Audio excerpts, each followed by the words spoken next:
Hey guys, what's going on? James here, and in this video today, we're going to be talking about the Tampa Bay Buccaneers' keys to victory for their Week 11 matchup versus the Los Angeles Rams. As I say every week, this is essentially some of the things that the Buccaneers can do to give themselves a better chance to win against the Rams on Monday Night Football. Another primetime game, man. It should be fun. I really like the Buccaneers are getting all this national exposure. It's always fun to have these games at different days and stuff like that. It gives us something to do on other days of the week. So I do like it for that fact alone. But the first point I want to make here is don't throw at Jalen Ramsey. And people were a little bit critical of me in recent videos that I was really, putting a lot of praise on some of these Rams players, both on offense and on defense. But can you guys blame me? Jalen Ramsey, it's just a fact. Jalen Ramsey is one of the best cornerbacks in the NFL. And I'm not going to sit here and say, guys, everything will go perfect. The Buccaneers are going to win 56-0 because that's not fair. I want to be fair and objective in all of my analysis that I'm giving for this Buccaneers team leading up to the game so you guys have a better idea of what the Buccaneers are going up against. I feel like that is a fair way to analyze and review things. So, with that being said, Jalen Ramsey is one of the better cornerbacks in the entire NFL, and throwing against him might not be a great idea. Even if you're Tom Brady, even if you're Mike Evans or Antonio Brown or Chris Godwin, going up against Jalen Ramsey, I mean, those are phenomenal matchups, by the way, and it would be a lot of fun to see how those shake out, but again, Jalen Ramsey is one of the better cornerbacks in the NFL, and if you can take other opportunities elsewhere, highly recommend you do that. I know some people have said, just throw to the open guy. That could be the case as well. It's not always the case in the NFL because really there are some situations where nobody's open and you just got to throw up a 50-50 ball regardless. But I will say that in terms of avoiding Jalen Ramsey as much as possible, I think would be a very solid key to victory because you're really running a lot less risk at that point. You're targeting other guys,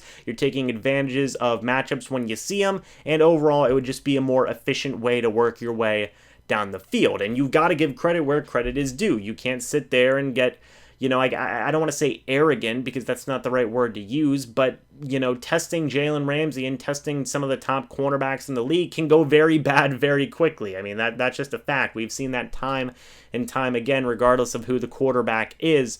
And I do trust Tom Brady, and I do trust the Buccaneers wide receivers, but going up against a guy like Jalen Ramsey is a dangerous matchup. I don't really care who the wide receiver is. I don't really care who the quarterback is. You've got to give respect where respect is due. So, trying to avoid Jalen Ramsey as much as possible could definitely help out the Buccaneers in terms of their passing game. They've got the weapons, too, to where they can just go ahead and forget about Jalen Ramsey and focus on other matchups. They have all the weapons to do that. So take advantage of those other matchups when they do present themselves and try and avoid Jalen Ramsey, unless there is some very unique situation that does present itself.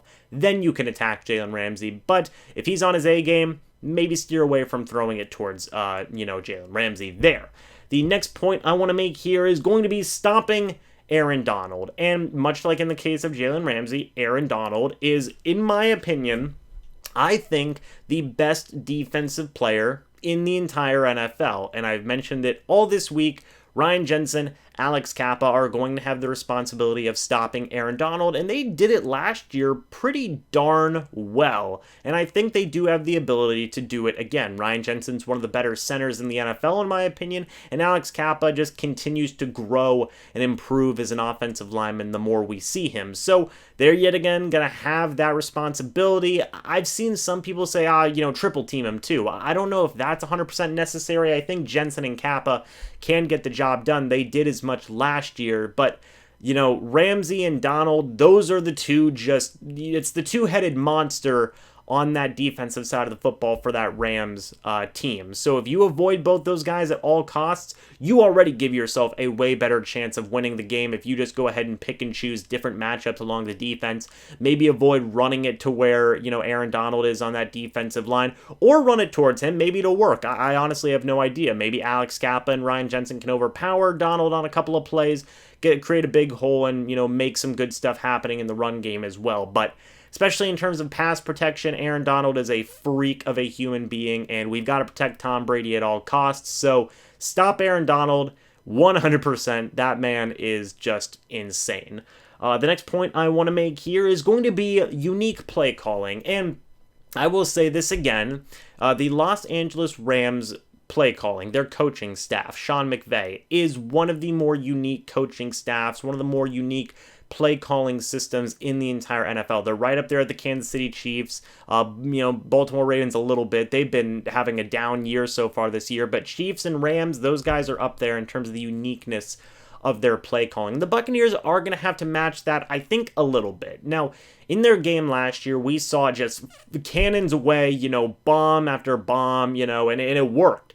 The Buccaneers offense was firing on all cylinders last year with Jameis Winston under the helm, and things worked out very well. I expect Tom Brady to have a very solid game as well. In terms of uniqueness and stuff like that, just try and get as many guys involved as possible and find some more unique things to do with the weapons that you have. We saw that a little bit with Byron Leftwich with Antonio Brown last week versus the Panthers. Now, I believe one or two plays worked and maybe one or two didn't. It was kind of really half and half, but you have the ability to do that. You have all these targets. You have you have to have that creativity to use your weapons in unique ways, and I think Byron Leftwich can do that, and I think Bruce Arians can help Byron Leftwich do that.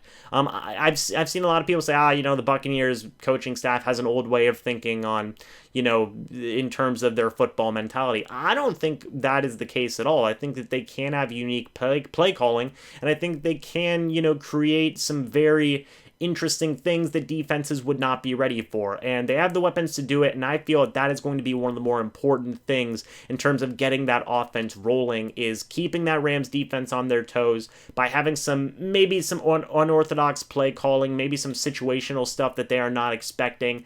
Really kind of go out there in terms of taking risks, things like that, trying some different things, because that's how you really get some stuff over on Sean McVay and his coaching staff, is by also trying to be unique and creative in terms of your play calling and just your overall scheming. So I'm excited to see what the Buccaneers do in regards to that. The second to last point I want to make here is play clean football. I pound the table for this every single week, and I will continue to do so. Play clean football. No penalties, no mental errors. That's how you beat the good teams, right? I seen Joe Judge recently. I saw an interview with Darius Slayton on the Pat McAfee show just today, actually, as of the recording of this video. And he talked about how the Giants head coach Joe Judge is a big supporter of mental discipline and stuff like that. Like, not making mental errors in games, not having penalties in games. That's like one of his biggest emphases on how you win games. I think I'm saying that word right. That's one of his biggest points as to how you win games, is by playing clean football. And I support that 100%. And I think Bruce Arians knows that. He has his accountability sheet that he has with him all the time. And I think that Bruce Arians, that's one of his main points as well in terms of his coaching, is making sure that you are not making mental errors, making sure that you are playing a clean game in the penalty game, because that alone can lose you football games. It only takes a couple of bad mental error plays. It only takes a couple of drive-killing penalties, and you're out of a game. So overall, I want the Buccaneers to continue to play clean football. I've seen a lot of people say we don't know which Buccaneers team is going to show up from week to week. I don't think that's very accurate. I think that we have a general idea of what this team is, which is a pretty decent football team overall. I think they're one of the better teams in the NFC. They've just had a couple of bad games here and there. But one of the more, encouraging things, one of the more encouraging things that I've seen in recent weeks is how they've been able to clean up in terms of discipline. The first half of the year, it was a little bit rough in a couple of games, but recently they've been doing a pretty decent job, especially with mental error plays as well. Maybe not so much on defense. We do got to improve that on defense, but in special teams, I think they're doing better. In offense, I think they're doing better. Still need a little bit of work in that secondary with some mental errors, but in terms of the penalty game, I think that they have improved dramatically in recent weeks. So keep it going with that. Finally, guys, the last point that I want to make is going to be protecting Tom Brady. If you give Tom Brady enough time, he will absolutely shred your defense. We all know this. And with this defense that the Rams have, that's going to be even more important. I think if you give Tom Brady enough time against any team, he's going to absolutely just win you football games by himself with the types of throws that he makes. So keep Tom Brady's jersey clean. Offensive line, please play good. I beg of you, Donovan Smith. But Anyway, guys, that's really going to be it for this video. Let me know what you guys think about all the points that I made in this video down in the comment section below, and what are some of the other ways that you feel the Tampa Bay Buccaneers have a better chance of winning this game versus the Los Angeles Rams in Monday Night Football. Thank you guys so much for watching. Hope y'all enjoyed, and I will see you in the next video or the next live stream. But until then, and as always, guys, goodbye for now, and go Bucs.